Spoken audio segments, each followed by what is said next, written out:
লিখন ওই যে হিজলা মাকফুরে তাই যে আমার বিয়া করব কইছে হে আমার বিয়া করতে আমার বাদ দিয়েছিল হেলিগান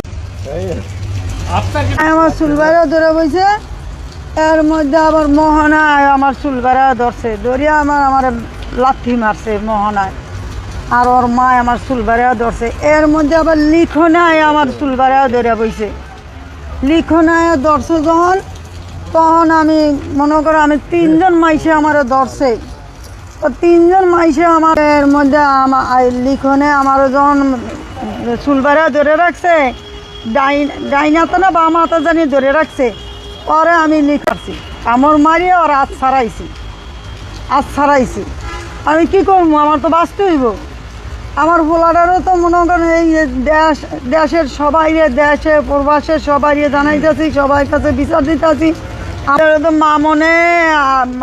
মামুনের মা এবার সাংবাদিকদের সামনে মুখ খুললেন, বললেন মোহনা আমার চুল ছিঁড়ে ফেলেছে, মোহনা লাইলার থেকে অনেক বেশি খারাপ, আমার ছেলের জীবনটা নষ্ট করে দিয়েছে, মোহনাকে বিয়ে না করলে আজকে আমার ছেলের জীবনে এমন পরিণতি হতো না।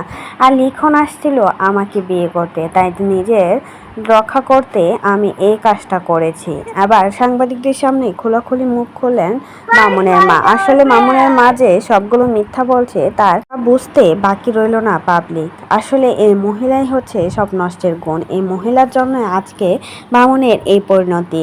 একের পর এক মেয়েদেরকে, কচি মেয়েদেরকে বিয়ে না করে বুড়িকে বিয়ে করে, লাইলাকে টাকা হাতিয়ে এবার মোহনাকে ধরেছে, মোহনা টাকা হাতিয়ে তারপর আরেকটা নতুন মহিলাকে ধরেছিল। আর সেই জন্যই কিন্তু মোহনা এবার পুলিশের হাতে ধরিয়ে দিয়েছে প্রিন্স মামুনকে। 2 দিন পর পর নাটক করে অনলাইনে এসে প্রিন্স মামুন আর মোহনাকে 100 বার নিষেধ করা হয়েছিল মোহনা যাতে প্রিন্স মামুনের কাছে না যায়, ভেবে চিন্তে যাতে মোহনা প্রিন্স মামুনের সংসারে ফিরে যায়। অথচ মোহনা কারোর কথা না ভেবে প্রিন্স মামুনের সংসারে ফিরে যায়, আর সেখানে গিয়ে আবারও শুরু করে দেয় নতুন নাটক। এইসব দেখতে দেখতে পাবলিক তো রীতিমতো মামুনের উপর আর মোহনার উপর খেপে গিয়েছে।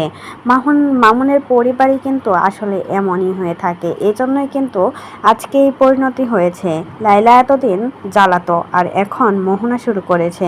লাইলা আর মোহনা দুজনেই কিন্তু ঠিক নেই শুধু প্রিন্স মামুন আর তার পরিবার। এজন্যই কিন্তু প্রিন্স মামুনকে একের পর এক মেয়েদেরকে নিয়ে হাতে নাতে ধরা পড়তে হয় পুলিশের হাতে। তো এবার হয়তোবা প্রিন্স মামুনের কিছু একটা হবে। তো এই বিষয়ে কোনো মতামত থাকলে সেটা কিন্তু অবশ্যই আমাদের কমেন্ট বক্সে কমেন্টে জানাতে মতামত ভুলবেন না।